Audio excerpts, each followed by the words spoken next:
So hello everyone, आज मैं आपके लिए एक्सप्लेन करूंगी the glorious revenge of effing का एपिसोड नंबर 26। इसके पहले के सारे वीडियोस प्लेलिस्ट में एडेड हैं, तो आप वहां से चेकआउट कर सकते हैं। तो जैसा कि पिछले एपिसोड में हमने देखा था कि एफिंग ने मुरोंग और यूविन के साथ जबरदस्त फाइट की, मगर एज एक्सपेक्टेड एफिंग ये मैच जीत गया और फिर उसने यूविन को हील करके सबका दिल भी जीत लिया। तभी उसे पता चला कि बाईशांग सेक्ट उसके साथ फाइट करने आने वाला है, तो खुद ही उन्हें चैलेंज करने चला गया था। अब आगे तो अब हम बाईशांग सेक्ट के एल्डर शाओलिंग को देखते हैं। वो कहते हैं कि मैंने सुना है कि एफिंग यहाँ पर बदला लेने के लिए आया है, लेकिन है कहाँ हो? एफिंग कहाँ हो तुम? तो एफिंग गेट के ऊपर से कहता है क्या तुम मुझे ढूंढ रहे थे? जिस पर शाओलिंग कहते हैं हाँ तुम ही हो जिसने होंगी को मार दिया। तो एफिंग उसे चिढ़ाने के लिए जानबूझकर टाइम पास करने का नाटक करता है।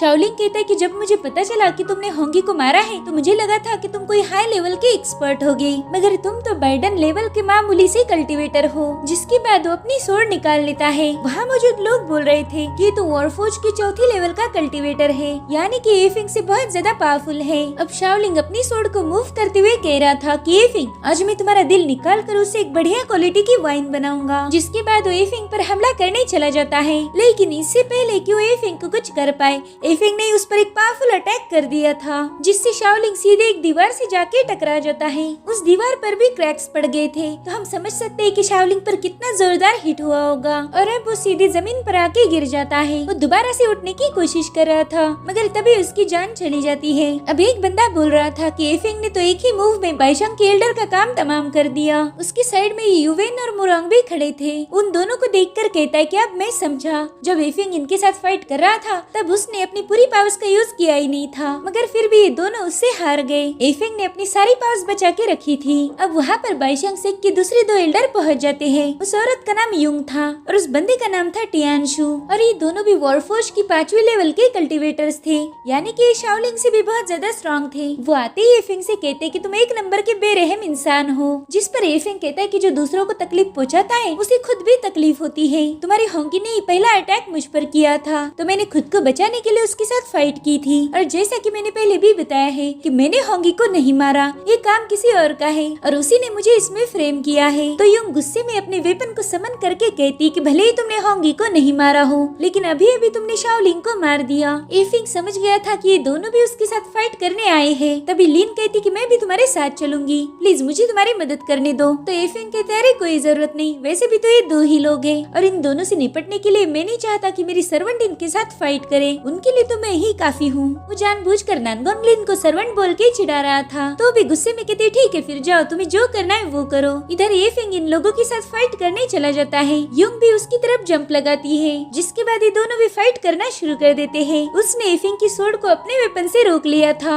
जिससे वहाँ पर पावरफुल एनर्जी फ्लो होने लगती है। अब युंग एफिंग को धक्का देकर वो नीचे आ जाते हैं। एफिंग समझ गया था कि ये दोनों भी अपनी स्पिरिचुअल एनर्जी को चैनल कर रहे हैं। एफिंग सोच रहा था कि जरूर ये दोनों कोई ट्रिक खेलने वाले हैं। अब युंग एफिंग से पूछती है कि तुम तो बाइडन लेवल के कल्टीवेटर हो ना, फिर तुम में इतनी पावर्स कहाँ से आई? मुझे ऐसा लग रहा है कि मैंने तुम्हें थोड़ा हल्के में लिया। खैर कोई बात नहीं, क्योंकि हम वॉरफोर्ज के 5वीं लेवल के कल्टीवेटर्स हैं, तो तुम हमारा मुकाबला नहीं कर सकते। जिस पर एफिंग कहता है ये तो हमें तभी पता लगेगा जब तुम मेरे साथ फाइट करोगी। जिसके बाद उस पर अटैक करने चला जाता है। एफिंग युंग पर कई सारे स्लैश अटैक कर रहा था, जिसे वो बड़ी तेजी से डिस्ट्रॉय कर देती है। जिसके बाद युंग इल्यूजिव स्पिरिचुअल शैडोज को एक्टिवेट करके एफिंग पर हमला करती है। तब तक टियानशु भी उस पर हमला करने आ जाता है, इसलिए एफिंग स्वॉर्ड की को एक्टिवेट करके युंग को बहुत दूर ढकेल देता है और फिर वो टियानशु पर भी स्लैश अटैक कर देता है, लेकिन वो टियानशु नहीं था बल्कि युंग थी। एफिंग ये सब देखकर थोड़ा कंफ्यूज हो गया था। अब युंग एफिंग के साथ जबरदस्त फाइट करने लगती है, तो एफिंग उसके सारे अटैक से बचते हुए अपनी स्वॉर्ड उसके गले के पास ले जाता है, लेकिन फिर से वो गायब होकर वहाँ पर टियानशु आ जाता है, जिसने एफिंग के अटैक को रोक दिया था। अब इन दोनों के क्लैश की वजह से वहाँ पर पावरफुल ऑरा रिलीज होने लगती है और फिर ये दोनों भी पीछे ढकेले जाते हैं। टियानशु एफिंग से बोल रहा था कि तुम्हारी मूव्स काफी अच्छी है, और इधर एफिंग भी समझ गया था कि ये दोनों भी अपनी अपनी पोजीशन स्वैप करते हैं, यानी इंटरचेंज करते रहते हैं। इधर यूविन मुरोंग को बता रहा था कि ये दोनों भी काफी इंप्रेसिव है, इनका फुटवर्क बहुत ही खतरनाक है, ये बड़ी तेजी से एक दूसरे के साथ पोजीशन चेंज कर रहे हैं। इधर लिन कहती है कि इन दोनों की चाल काफी अच्छी है, एक अटैक करता है और दूसरा एफिंग के अटैक को डिफेंड करता है। इधर युंग अपनी स्वॉर्ड बड़ी ही तेजी से हवा में घुमा रही थी। वो कहती कि हमसे पंगा लेना यानी मौत को बुलावा देना है, तुम्हें अब डबल अटैक और डबल डिफेंस देखने को मिलेगा। जिसके बाद वो अपनी कई सारी स्वॉर्ड बनाकर एफिंग पर हमला करने लगती है, तो एफिंग एफिंग अपनी सोर्ड से उसकी सारी सोर्ड को डिस्ट्रॉय कर रहा था।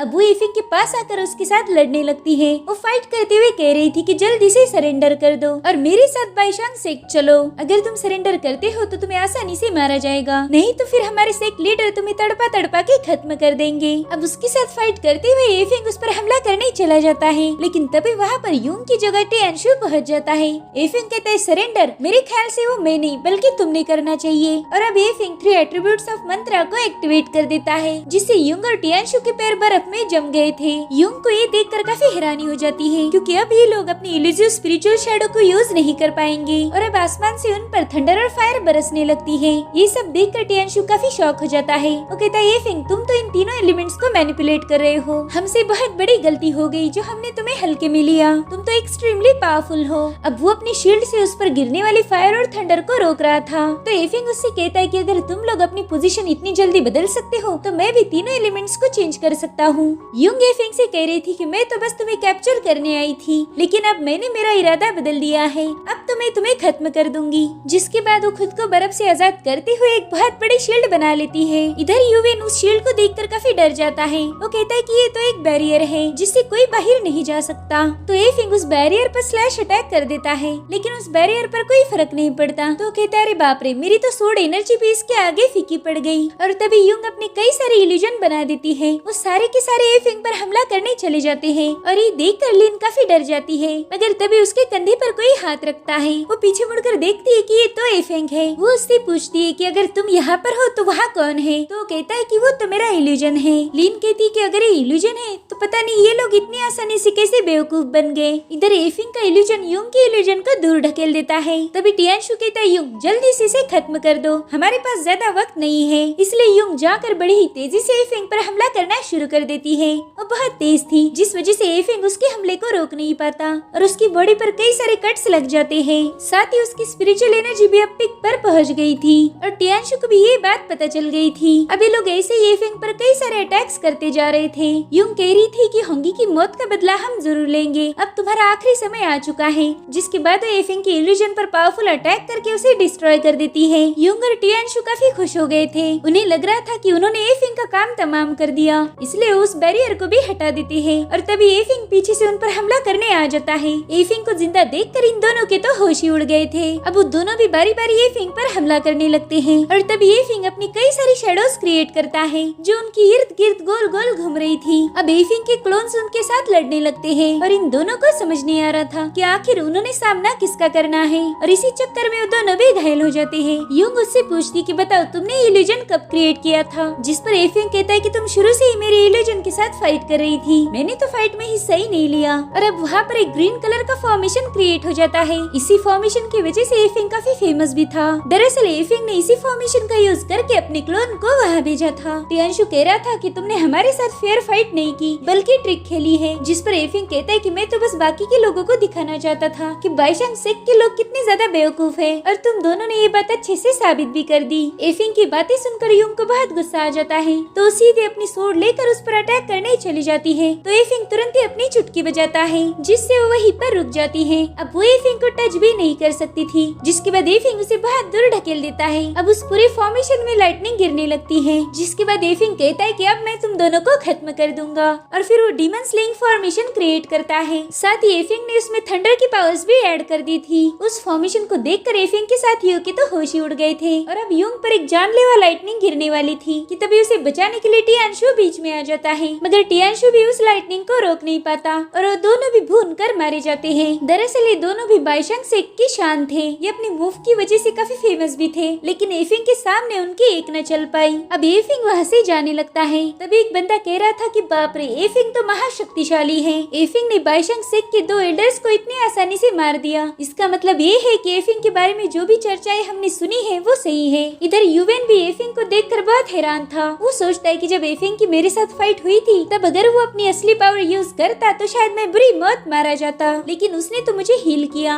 इधर लिन बाईशांग सेक के एल्डर्स की मौत की वजह से थोड़ी दुखी हो गई थी। दरअसल नानगोंग फैमिली को हमेशा ही बाईशांग सेक ने सपोर्ट किया था और इसी वजह से वो मायूस हो गई थी। वो एफिंग से कहती है कि क्या इन्हें मारना जरूरी था? तुम इन्हें जख्मी करके जिंदा भी छोड़ सकते थे। अब इस फाइट की बातें दूर दूर तक पहुँच जाएगी, जिस पर एफिंग कहता है मुझे ये करना पड़ा। जितनी खतरनाक फाइट होगी उतनी ही बातें दूर तक जाएगी और इसी तरह से मैं शाह फैमिली को प्रोटेक्ट कर सकता हूँ। और इसी के साथ एपिसोड भी यहीं पर खत्म हो जाता है। Thank you for watching, bye bye, take care.